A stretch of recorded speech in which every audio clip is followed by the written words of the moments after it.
सभी साथियों को हमारा नमस्कार और उपस्थित हैं आपके सामने एक बहुत ही बड़ी खबर के साथ में जो कि सेवारत शिक्षकों के लिए बहुत ही महत्वपूर्ण खबर है।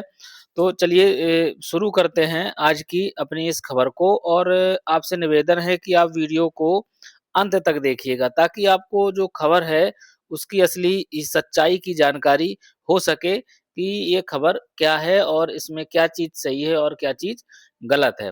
तो चलिए शुरू करते हैं। जैसा कि सभी लोगों को मालूम होगा कि एक खबर चल रही है इस समय सोशल मीडिया प्लेटफ़ॉर्म पर कि जो सेवारत शिक्षक हैं मतलब जो वर्तमान में नौकरी कर रहे हैं तो उनको अब टीटी एग्ज़ाम नहीं देना पड़ेगा। सेवारत शिक्षकों को क्या है टीटी परीक्षा से छूट मिल गई है। ये खबर चल रही है कहाँ पर? सोशल मीडिया पर। तो इस खबर की जो सच्चाई है उसको हम जानने की कोशिश करेंगे कि ये सच्चाई है क्या?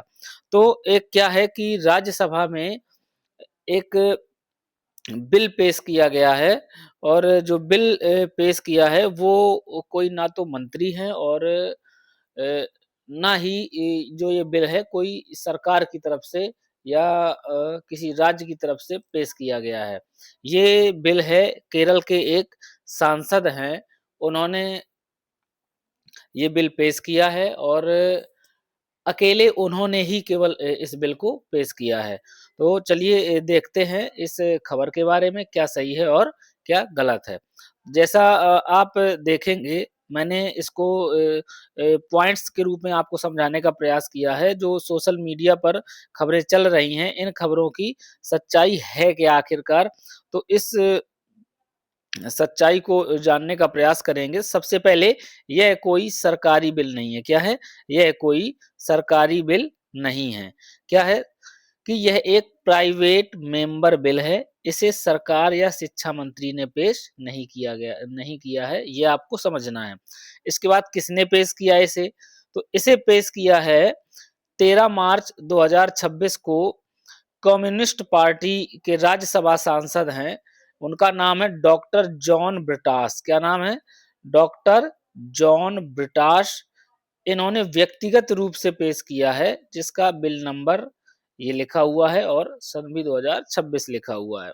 अब इसकी वर्तमान स्थिति क्या है, इसे हम समझेंगे।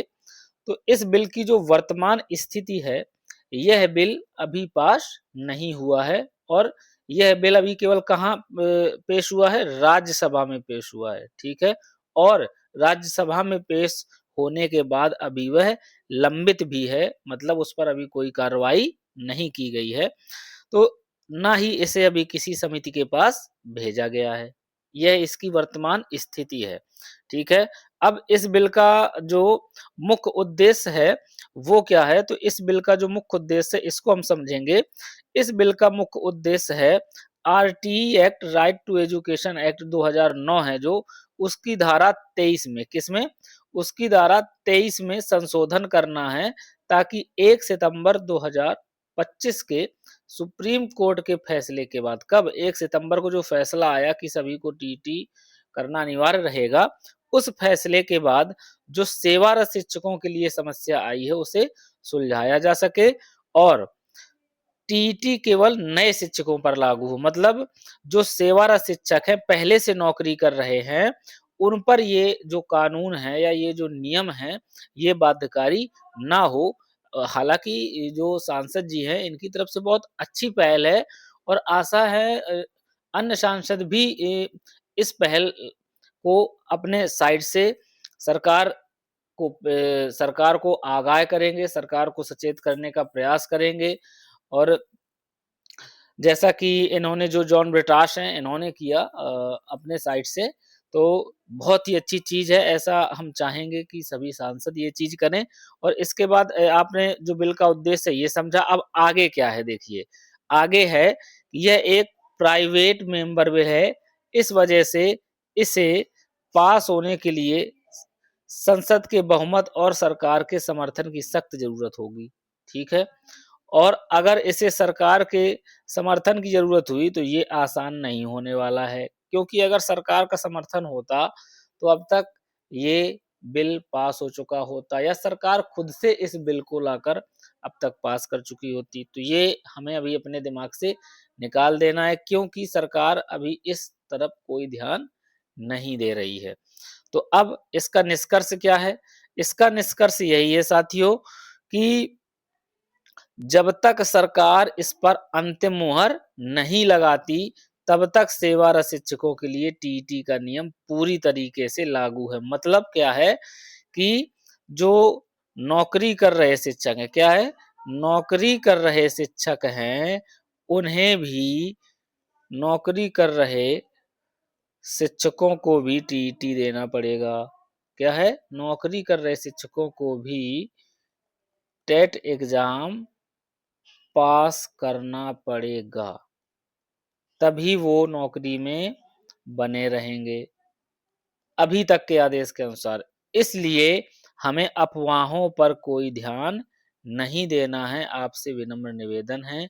अपनी तैयारी सभी को करते रहना है, ताकि आप टीईटी एग्ज़ाम अच्छे से पास कर सकें और अपनी नौकरी को बचा सकें। तो साथियों, ये जो इस खबर को हमने आपको समझाने का प्रयास किया, हमारा केवल यही था कि कोई भी अफ़वाह जो इस समय सोशल मीडिया पर चल रही हो, उस पर विशेष ध्यान ना दें, और जब तक कि आपको सरकार की तरफ से कोई गाइडलाइन जारी ना हो इस मैटर में, तब तक आप अपनी तैयारी बहुत ही अच्छे से करिए, और सभी को हम आशा करेंगे कि सभी लोग बहुत ही अच्छे से इस एग्ज़ाम की तैयारी करके अपना एग्ज़ाम पास करेंगे और अपनी नौकरी को सुरक्षित करेंगे।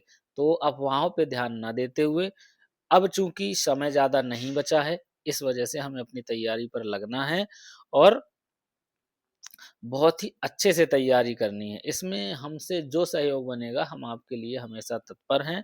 आपके लिए ऐसे ही वीडियो लाते रहेंगे, और टीईटी के जो सब्जेक्ट्स हैं, उनसे संबंधित भी वीडियो आपके लिए डालते रहेंगे, और यूट्यूब शॉर्ट्स के माध्यम से हम आपके लिए बहुत ही ज़रूरी जानकारी शेयर करते हैं। तो सभी लोग उसे भी देखा करें और उसे समझा करें, क्योंकि जितने भी शॉर्ट्स हम डालेंगे यूपी टेट से संबंधित, वो सभी लगभग लास्ट ईयर के जो क्वेश्चंस रहेंगे, उनके जो टॉपिक हैं, वो उन्हीं से रहेंगे, जो कि बहुत ही इम्पोर्टेंट टॉपिक हैं, और आपके लिए जो परीक्षा की दृष्टि से तत्पर होने, तैयार होने के लिए बहुत ही मदद करेंगे आपकी। तो ये हमें ध्यान रखना है और अच्छे से अपनी तैयारी करनी है, और आप मिलते हैं आपसे अगले वीडियो में। तब तक के लिए सभी लोग अपना ध्यान रखिए और अपनी अच्छे से तैयारी करते रहिए। नमस्कार।